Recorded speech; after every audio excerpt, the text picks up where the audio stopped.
Real questions, real answers for real life. Come on in and pull up a chair. You're at 1850 Main Street with Michael DelGiorno and David Zanotti. Have you ever heard of the right to reproductive decisions? Where did that right come from? Please pull up a chair. So, books that we read growing up in junior high school, etc. Obviously, everybody had different curriculum. Everyone went to different schools. But an awful lot of people remember what it was like to read 1984 and Animal Farm and Brave New World. And there's a couple of other books that are like that. They sort of speak about the end of civilization. It's not that they're necessarily dystopian. It's not like The Matrix, where the world's all blown up and now, Planet of the Apes, this is what's left over, the statue and the whole thing. These are books about coming to the end of civilization and then a new regime of what C.S. Lewis called conditioners takes over. And what does society look like when there's some autocratic elite group of people that are running the world? Well, C.S. Lewis wrote a book called That Hideous Strength that would be added to that group. And most people never read that one in high school, but he wrote this in 1946, right after the end of World War II. Now, Lewis fought in the First World War, and he was on the radio for the BBC in the Second World War as a service to his country. And then he wrote this book about society coming to the end of itself in what he called a medical technocracy, a technocracy that was taken over by people that used healthcare and scientific experimentation, if you will, as the means of sort of taking over the culture. And they had this idea that they could basically reinvent people and that they could make people from the laboratory. Now, that theme's been repeated multiple times since that point in time. But I thought about the end of civilization. Now, I've read all those books. I kind of got caught up by them myself. And so I got to tell you right up front, Michael, you've heard me do this before, but I don't know if I've ever really told it to you this straight. This stuff really bugs me. I mean, when I was 14 years old, I started reading Dostoevsky and Russian literature.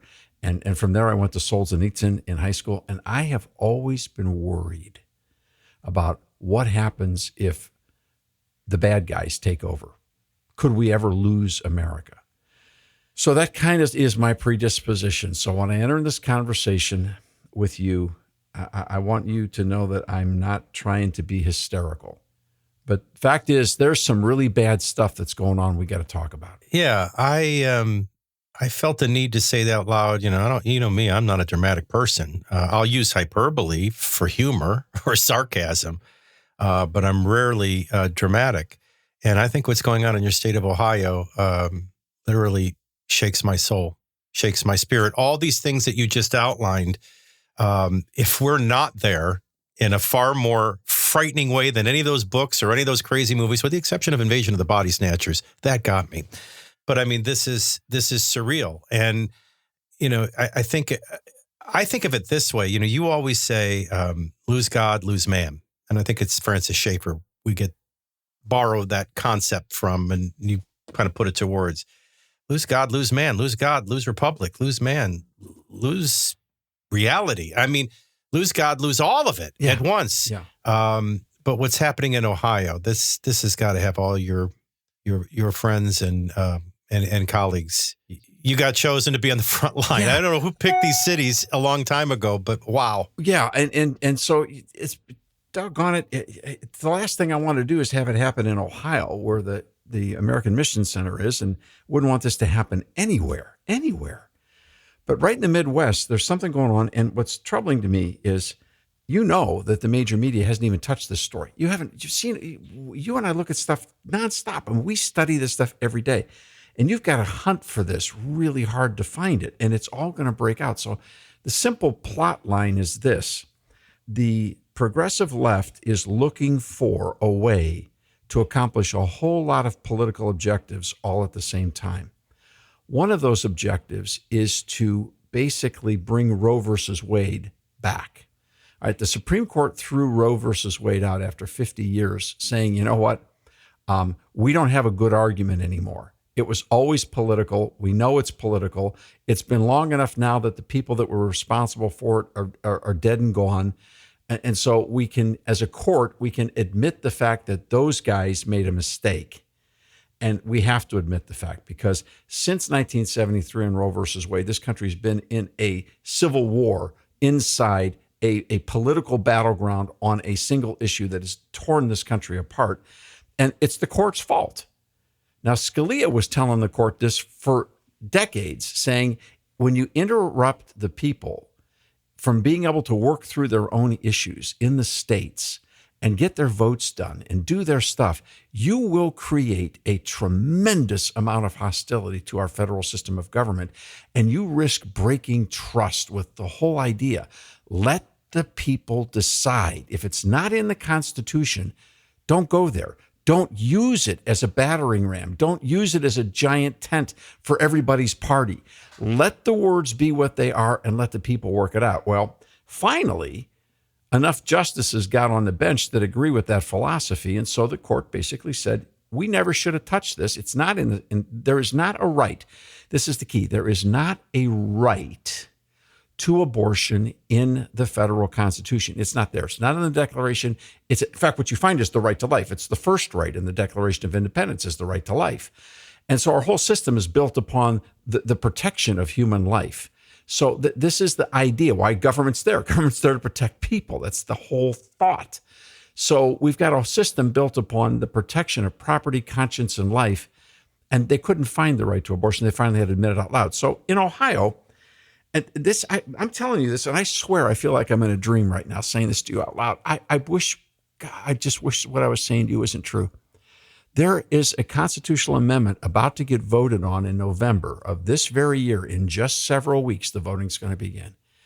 And the language in it creates a right.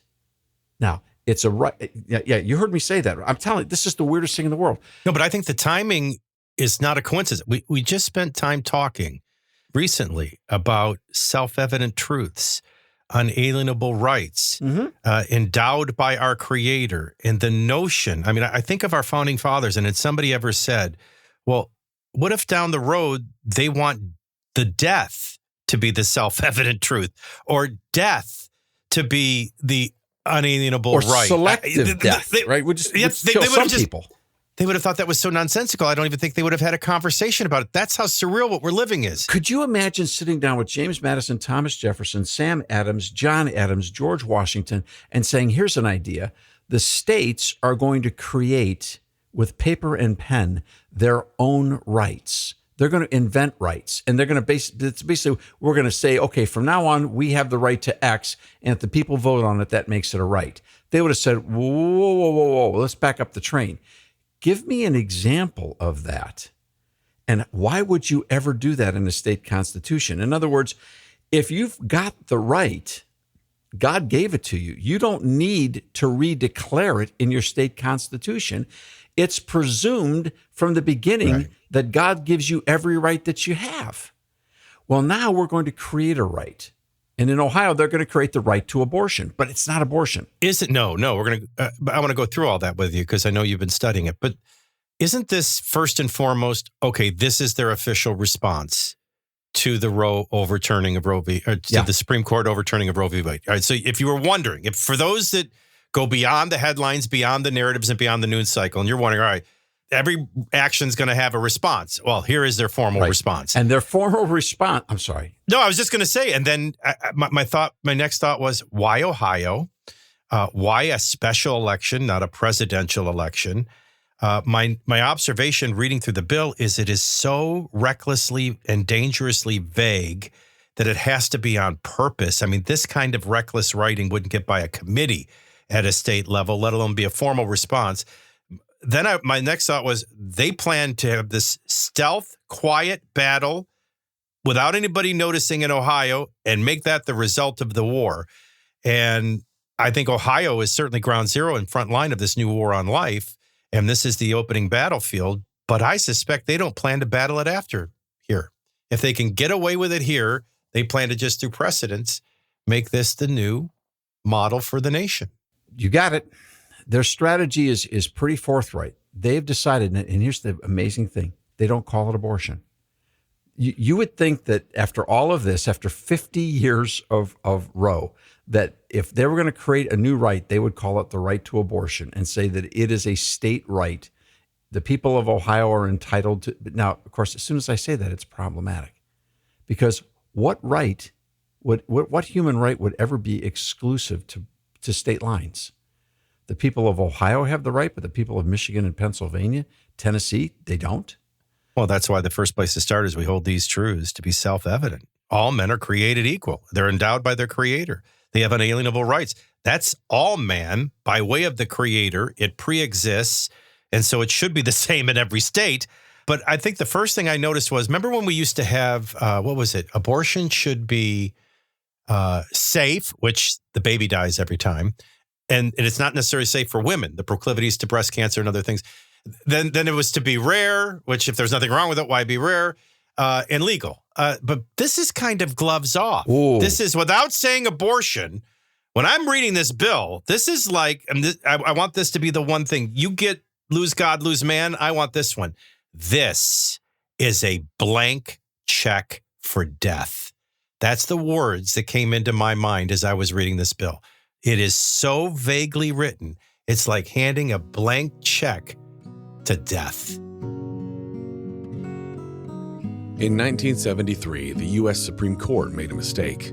They decided a child in the womb was not a person and not endowed with the right to life. Since that day, America has walked in the shadows of death. Even now, after the final overturning of Roe v. Wade, the shadows threaten to grow longer. In the 1980s, Phil Keaggy released a song titled Little Ones, hoping to awaken America to the light of life. Miles apart and years away from meeting, Michael and David both heard that song. Both heard the cry of the unborn, and both prayed that God would show them a way to speak out for life. Please follow the link in this episode's description to hear Phil Keaggy's song, Little Ones.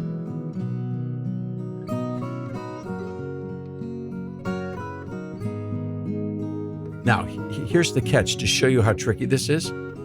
Twice you used the word bill. This isn't a bill. Yeah, amendment. I'm sorry. Amendment. I apologize. Yeah, but you see how tricky it is? To think of anything at this substance, we would always think about a bill. No, you said the right thing. Well, yeah. These folks are doing the wrong thing. You prove the point just with the slip. Yeah. That what this really should be is a statutory conversation debated among lawmakers who have accountability over long periods of time so that the consensus of the people could actually be reached. They're doing the same thing that the Supreme Court did with Roe. They're trying to do it with a ballot amendment to actually attach this one-page document into the Ohio Bill of Rights as a part of the Constitution. And here's the catch. They don't even have the courage to call it abortion. They define the right as the right to reproductive decisions. Full stop. Right there. Say it out loud so everybody can hear it again. The right to reproductive decisions. Now, I don't know. I've read the Constitution a few times. I know you have too. Have you ever seen anything that even whiffs, smells like, hints, smokes arising from anything? What the heck is the right to reproductive decisions? The first thing I thought of was Dr. Evil and Mini-Me. That's a reproductive decision. And how long have we discussed or fought, quite frankly? And we're dealing with the same thing with the transgender puberty blocking and surgeries, but there is no mention of parental consent. There's no informed consent, right? You've never done LASIK, have you? Yes, did, and then I have. got thyroid. Oh, you have. Mm-hmm. And then I got thyroid eye disease, and then that erased it all. But LASIK was like the closest thing to, Jesus spitting on mud, and all of a sudden you could see. It was amazing. You wake up the next day and you can see. Yep. But I almost didn't do it because of the 30-minute informed consent video I had to watch about everything that could go wrong. If you think these commercials are laughable at night, I'd like to go back to the rash. Do I get that choice? But, I was like, informed consent. Does anybody, because we know the percentage of women that go on to have psychological trauma. What happens is, I've always said it this way, life begins when it's wanted. That's what nobody likes to say out loud. Yeah. Life is sacred when it's wanted. Life begins when it's wanted. So it wasn't wanted earlier in your life when you did terrible things and destroyed it. Then later in your life, you find somebody, you fall in love, you want to have a family, and then you go to your ultrasound and you see what you killed. And women, what is it, about 72% have a psychological issue moving forward with that. That should be an informed consent. There are increased proclivities for breast cancer. Nowhere in any of this is informed consent. Nowhere is parental consent. Nowhere is there any specifics as to, remember when it was about incest, life of the mother? None of that. This is gloves off, all hands on deck for death. And every individual has a right to make and carry out one's own reproductive decisions. Keep reading. Including, but not limited to, and decisions on. And then they have contraception. Look how they bury the lead. Hopefully you won't notice it. Remember in American Graffiti, the guy goes into the convenience store. Yeah, I'll take a beef jerky, this and a pint of Early Times, and he slips it in like the guy's not going to notice he's underage. Contraception, fertility treatment, continuing one's own pregnancy. Continuing one's own pregnancy. There's the wait a minute. You need to define that in the Constitution. That's the choice to let it live. Yes. Then you have miscarriage care. Okay, and then abortion. And by the way, that's it. There's no but wait a term minute. period. That's it. Nothing. Yeah, there's no defining those words. But well, you got it in the beginning, including everyone has the right to make and but not limited to. But then that's the key. This amendment is filled with so many weasel words through high-paid lawyers to say one thing and mean exactly the opposite. The other. So then it goes, can I do B with you? Oh, sure. The state shall not directly or indirectly burden, how dare we burden for the sacredness of life? Not directly or indirectly burden, penalize, prohibit, interfere with, or discriminate against either, one, an individual's voluntary exercise of this right, presumably at any time, right up to the head is crowning.